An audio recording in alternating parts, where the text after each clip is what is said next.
Sign-up meeting. Let's go! Dahil last day ko na nga is ngayong araw din yung sign-up meeting namin. Bali, 3 p.m. siya. So, kailangan i-surrender yung emergency card at yung I-95. Siguro mahigit 80 plus kaming mga crew member na magsa-sign up bukas. Bali, yung mga nakapila ay sino-surrender na yung mga emergency card at I-95 nila.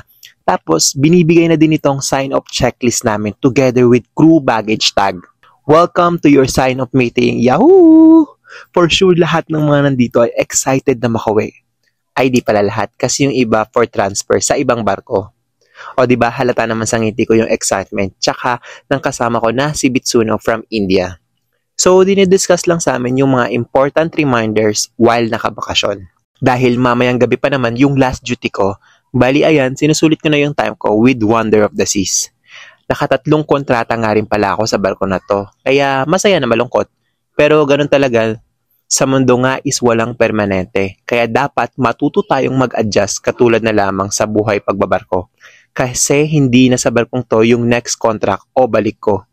Malaki talaga yung chance na maiiba yung barko mo. Kaya naman, eto, ikot-ikot, video-video at emote-emote lang.